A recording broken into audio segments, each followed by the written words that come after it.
शेतकरी आत्महत्येचा उद्रेक, कुकाण्यात सरकारविरोधात संतप्त रास्ता रोको, त्रिंबक भदगले यांच्या आक्रमक भाषणाने खळबळ।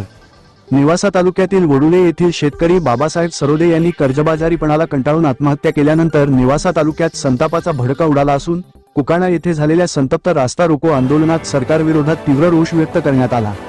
या आंदोलनात सर्वपक्षीय नेते, शेतकरी संघटना, विविध सामाजिक संघटनांचे कार्यकर्ते मोठ्या संख्येने सहभागी झाले असून शासनाच्या ढिसाळ धोरणांवर घणाघात करण्यात आला आहे। आंदोलनाचे नेतृत्व वंचित बहुजन आघाडीचे प्रा. किसन चव्हाण, जिल्हा महासचिव अनिल जाधव तसेच वंचित बहुजन आघाडीचे तालुका अध्यक्ष पोपटराव सरोदे यांनी केले। त्यांच्या खांद्याला खांदा लावत शेतकरी संघटना तालुका अध्यक्ष त्रिंबक पाटील भादगले, काँग्रेसचे संभाजी माळवदे, ज्ञानेश्वर कारखान्याचे देसाई देशमुख, लहुजी सेनेचे भैरवनाथ भारसकर, एकलव्य संघटनेचे अनिल जाधव, पंचायत समितीचे माजी सदस्य शंकरराव भारसकर, अशोक गर्जे आणि इतर मान्यवर उपस्थित होते। परंतु या आंदोलनाचे सर्वात मोठे लक्ष वेधणारे ठरले ते शेतकरी संघटनेचे आक्रमक नेते त्रिंबक पाटील भदगले उर्फ मुलुख मैदानी तोफ यांच्या आगीतून धगधगणाऱ्या भाषणामुळे त्यांनी थेट सरकारवर गंभीर आरोप करत ही आत्महत्या नाही, ही सरकारच्या धोरणांची हत्या आहे असा जळजळीत सवाल उभा केला। त्यांच्या भाषणातील ज्वलत शब्दांनी उपस्थित शेतकऱ्यांमध्ये प्रचंड ऊर्जा संचारली। भदगले म्हणाले, पेक्षा जास्त शेतकऱ्याच्या छातीतून शेवटचा हुंदका निघतोय आणि सरकार अजूनही झोपेत आहे। आम्ही मागतोय न्याय, आणि जर तो न्याय शांततेत मिळत नसेल तर शेतकरी आता रस्त्यावरून मंत्रालयापर्यंत रणसंग्राम उभारताना दिसेल। त्यांच्या या भाषणाचा व्हिडिओ सध्या सोशल मीडियावर मोठ्या प्रमाणावर व्हायरल होत असून शेतकरी वर्गात मोठी प्रतिक्रिया उमटत आहे। आंदोलकांच्या ठाम मागण्या: संपूर्ण कर्जमाफीची तात्काळ घोषणा करावी, सरकारविरुद्ध सदोष मनुष्यवधाचा गुन्हा दाखल करावा, शेतकरी कुटुंबियांना त्वरित न्याय व आर्थिक मदत मिळावी। या आंदोलनात वंचित बहुजन आघाडी, राष्ट्रीय काँग्रेस, शेतकरी संघटना व शेकडो शेतकरी बांधवांचा सहभाग होता। शेतकरी आत्महत्या हा फक्त सामाजिक प्रश्न राहिलेला नसून आता तो राजकीय व कायदेशीर लढ्याचे स्वरूप घेत आहे। जर शासनाने तातडीने सकारात्मक निर्णय घेत नाहीत तर शेतकरी संघटनांनी पुढील काळात मरणावरची शपथ घेऊन आंदोलन तीव्र करण्याचा इशारा दिला आहे। कुकाण्यातून उठलेली ही संतप्त ठिणगी जर वेळेत विझवली नाही तर ती राज्यभरात प्रचंड आग धगधगवू शकते, हे विसरता कामा नये।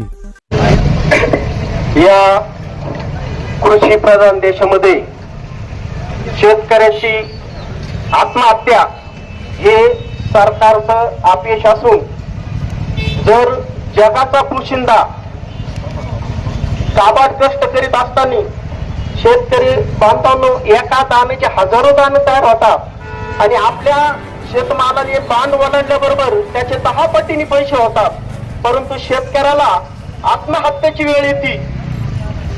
भारत देशामध्ये सत्ता ही शेतकऱ्याच्या मतावर आणि पायावर उभे आहे आणि देशाचं अर्थशास्त्र सुद्धा जर शेतकऱ्याच्या पायावर उभं असेल तर या कृषी प्रधान देशामध्ये शेतकऱ्याला आत्महत्या होण्याचे या दुर्दैवी प्रसंग हा भारतातच नव्हे तर जागतिक याच्यासाठी आपल्यासाठी खूप निंदनीय आहे। तर मित्रांनो, आम्ही बी शेतकरी आहोत, आम्ही बी मतदान केलं म्हणजे आम्ही काय पाप केलं का? प्रत्येकाला निवडून दिलं, परंतु शेतकऱ्याच्या बाबतीत आज कुणीही धोरण बदलायला तयार नसल्यामुळं मी शेतकरी मायबापाला असं म्हणतो की आत्महत्या करू नका, लढायचं, इथून पुढे मारायचं नाही। आणि किमान ज्यांच्यामुळे आता आपल्याला एक सुरुवात करायची तर ज्यांच्यामुळे मारायची वेळ आली ना, असं तर मारायचंच आहे, पण त्यांना मारून काय जे होईल ते होईल। इथून पुढे शेतकऱ्याची आत्महत्या होणार नाही। इथून पुढे हत्या जर करायची असेल तर ज्यांच्यामुळे आपल्यावर वेळ आली आत्महत्या करायची त्यांची अगोदर हत्या करा। एवढं बोलून मी आज असं म्हणतो की या देशामध्ये शेतकऱ्याला न्याय द्यावा। या नेवासा तालुक्यातून या आत्महत्येची ठिणगी अशी पडणार आहे, जर शेतकऱ्याला कर्जमाफी झाली नाही, शेतकऱ्याच्या आत्महत्या थांबल्या नाही, जर शेतकऱ्याचा संपूर्ण 7-12 कोरा झाला नाही तर या नेवासा तालुक्यामध्ये येणाऱ्या सरकारला निश्चितच प्रत्येक निवडणुकीमध्ये अपयश असेल। या सर्व शेतकऱ्याच्या वतीने सांगतो, इथून पुढल्या काळात सरकारने शेतकऱ्याच्या मतावर भरोसा राहू नये।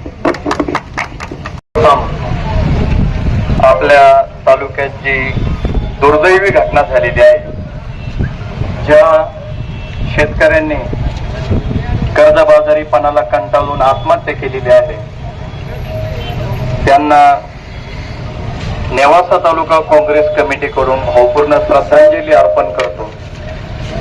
त्यांच्या कुटुंबाच्या पाठीशी, त्यांच्या कुटुंबाच्या दुःखामध्ये काँग्रेस पक्ष सदैव सहभागी राहील, त्यांच्या पाठीशी राहील अशी मी ग्वाही देतो. खर तर भाषणात काय बोलावं हे या ठिकाणी सुचत सुद्धा नाही. खूप भाषणं करतो आम्ही राजकारणाच्या सभामध्ये, याच्यामध्ये. ही भाषणाची वेळ नाही असं पण वाटतं. कधी कधी असं वाटतं की सध्याचं राजकारण हे खूप खालच्या पातळीवर घसरलेलं आहे. आरोप प्रत्यारोप यामध्ये सर्वसामान्य माणूस, गोरगरीब माणूस, शेतकरी असत, हे सर्व पिळून निघलेले आहे. आज हा प्रश्न फक्त नेवासा तालुक्याचा नाही, संपूर्ण महाराष्ट्रामध्ये रोज प्रत्येक दिवशी आत्महत्या होत आहे. परंतु राजकारण काय संपत नाही. आम्ही राजकारण करत असताना आम्हाला सुद्धा या गोष्टीचा तिटकारा येऊ लागला की राजकारण करायचं तर कशासाठी करायचं. एका राजकीय व्यक्तीला सर्वसामान्यांबद्दल जे प्रेम पाहिजे, जी संवेदनशीलता पाहिजे, सर्वसामान्यांचे प्रश्न सोडवण्यासाठी जी संवेदनशीलता पाहिजे, ती आता राजकारणात उरलेली नाही असं वाटलं. आज आपण सर्वसामान्यच आहोत.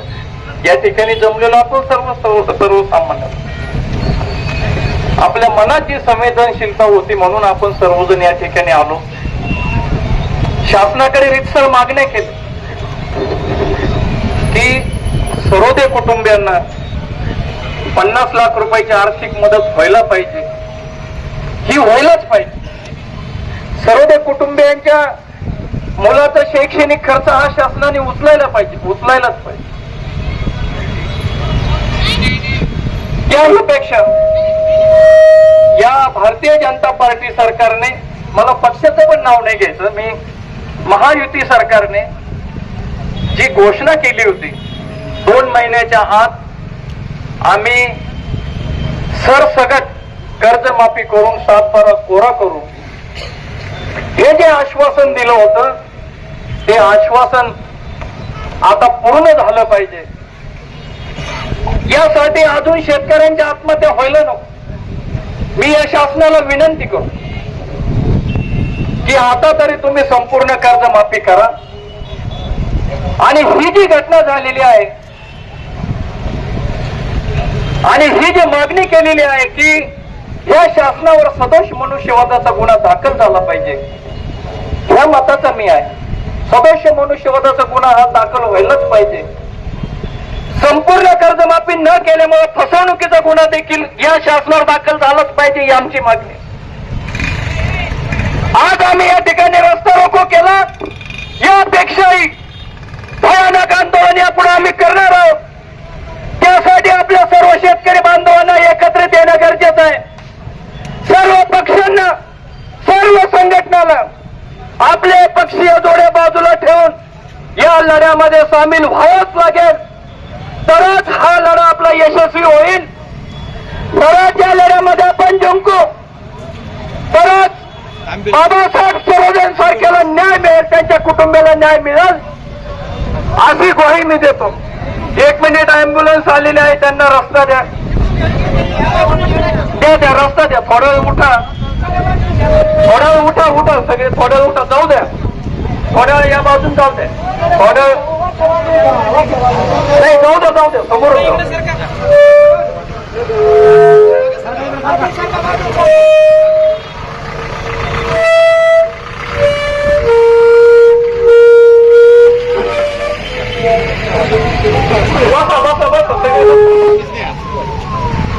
नाही काही बसा. हो काय, बसा सगळे, बसा. 5-10 मिनिटं बसा, सहभागी व्हा सगळे. आणि ज्या मागण्या या ठिकाणी करण्यात आलेल्या आहेत या मागण्या शासनाने तातडीने पूर्ण कराव्यात अशी मी काँग्रेस कमिटीतर्फे नेवासा काँग्रेसतर्फे या आंदोलनाला पाठिंबा देऊन या सरकारने या मागण्या पूर्ण कराव्यात अशी मी मागणी करत आहे. आणि या आंदोलनात जे सर्वजण सहभागी झालेले आहेत त्यांचे मी आभार मानत आहे आणि मी माझे 2 शब्द संपवतो आहे. जय हिंद, जय महाराष्ट्र, जय जवान, जय किसान, वंदे मातरम. राज्यातील आणि देशातील बातम्या पाहण्यासाठी आजच आमच्या महाराष्ट्र न्यूज प्रिन्स या YouTube चॅनलला सबस्क्राईब करा आणि मिळवा नवनवीन अपडेट.